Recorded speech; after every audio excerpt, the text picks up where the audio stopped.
Banking లాంగ్వేజ్లో assets అంటే మనకు లోన్స్ అని చెప్పుకుంటారు.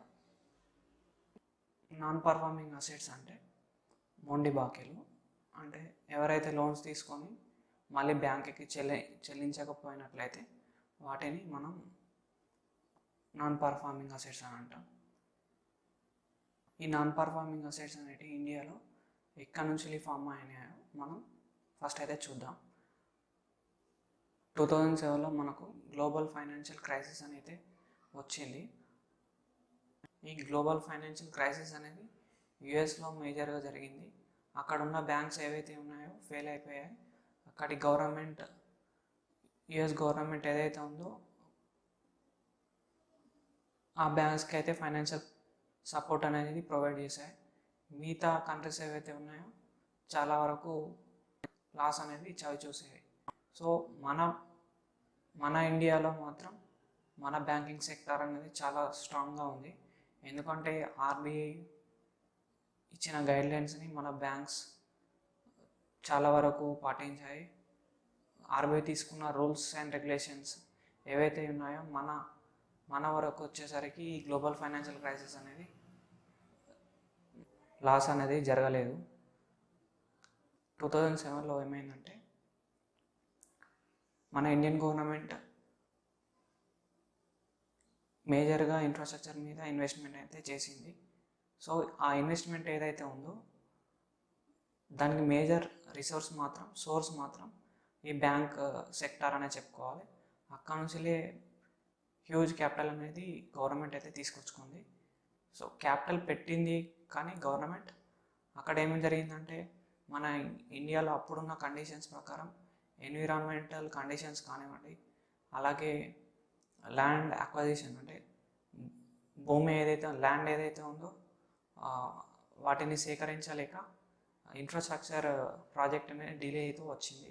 సో అలా జరిగే వరకు ఏమైందంటే ఇన్ఫ్రాస్ట్రక్చర్ డెవలప్మెంట్ అనేది చాలా లేట్గా అయింది.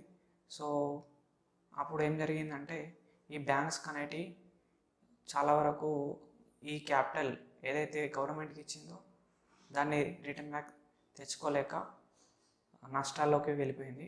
సో అక్కడ బ్యాంక్స్కి ఎప్పుడైనా కొంత క్యాపిటల్ అయితే కావాలి. కంట్రీలో ఉన్న మనీ ఫ్లో కోసం సర్దుబాటు అవ్వలేదు. బ్యాంకింగ్ లాంగ్వేజ్లో డిఫాల్టర్ అంటే ఎవరైతే బ్యాంక్ దగ్గర లోన్ తీసుకొని మళ్ళీ బ్యాంక్కి పే చేయలేకపోతే వాళ్ళని బ్యాంకింగ్ లాంగ్వేజ్లో డిఫాల్టర్ అని పిలుస్తారు. ఈ డిఫాల్టర్స్ ఎవరైతే ఉంటారో వాళ్ళు మళ్ళీ ఒక 2 టైప్స్ ఉంటారు. కొందరు కావాలని డబ్బులు పే చేయకపోవడం, ఇంకొందరు పరిస్థితులు అనుకూలించలేక పే చేయకపోవడం ఉంటుంది. దీన్ని పక్కన పెట్టేస్తే బ్యాంక్ దగ్గర ఎవరైతే లోన్ తీసుకొని పే చేయలేదో వాళ్ళని బ్యాంక్ ఏం చేసిందంటే 3 టైప్స్గా క్లాసిఫై అయితే చేసింది. అంటే 3 సెక్టార్ల కింద ఈ లోన్ పే చేయని వాళ్ళని బ్యాంక్ ఏం చేసిందంటే 3 విభాగాలుగా డివైడ్ అయితే చేసింది. సో అవి ఏంటి అంటే special mention account 0, special mention account 1, special mention account 2, ఈ 3 టైప్స్గా బ్యాంక్ అయితే బ్రేక్ చేసింది. ఈ స్పెషల్ మెన్షన్ అకౌంట్ 0 కింద ఎవరు వస్తారంటే ఎవరైతే బ్యాంక్ దగ్గర లోన్ తీసుకొని 1 మంత్లో పే చేయలేకపోతారో వాళ్ళని స్పెషల్ మెన్షన్ అకౌంట్ 0 కింద బ్యాంక్ అయితే ట్రీట్ చేస్తుంది. అలాగే స్పెషల్ మెన్షన్ అకౌంట్ 1 కింద ఎవరైతే 2 మంత్స్ దాకా ఇంట్రెస్ట్ కానీ అలాగే ప్రిన్సిపాల్ కానీ 2 కట్టనట్లయితే వాళ్ళని స్పెషల్ మెన్షన్ అకౌంట్ 1 కింద బ్యాంక్ ట్రీట్ చేస్తుంది. అలాగే స్పెషల్ మెన్షన్ అకౌంట్ 2 కింద బ్యాంక్ దగ్గర లోన్ తీసుకొని 3 మంత్స్లో కట్టకపోతే వాళ్ళని స్పెషల్ మెన్షన్ అకౌంట్ 3 కింద ట్రీట్ చేస్తుంది. అంటే ప్రిన్సిపల్ కానీ ఇంట్రెస్ట్ కానీ కట్టకపోతే వాళ్ళని స్పెషల్ మెన్షన్ అకౌంట్ 2 కింద బ్యాంక్ అయితే ట్రీట్ చేస్తుంది. ఈ స్పెషల్ మెన్షన్ అకౌంట్ 2 వాళ్ళకి బ్యాంక్ ఒక స్కీమ్ అయితే తీసుకొచ్చింది. అదేంటి అంటే స్ట్రాటజిక్ డెబిట్ రీస్ట్రక్చరింగ్ స్కీమ్ అనేది బ్యాంక్ తీసుకొచ్చింది.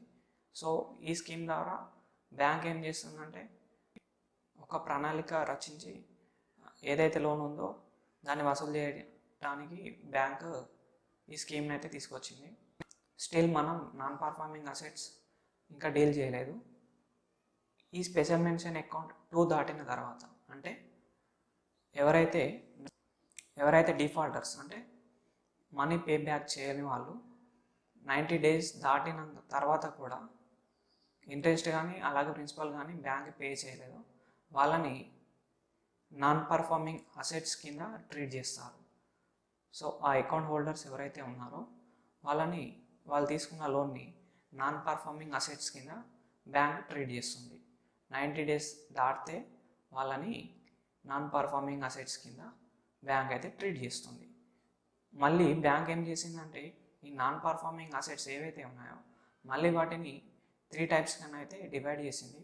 దాంట్లో మనకి చూసుకున్నట్లయితే ఫస్ట్ది సబ్స్టాండర్డ్, సెకండ్ది డౌట్ఫుల్, థర్డ్ది లాస్ అని బ్యాంక్ ఈ నాన్ పర్ఫార్మింగ్ అసెట్స్ని డివైడ్ చేసుకుంది.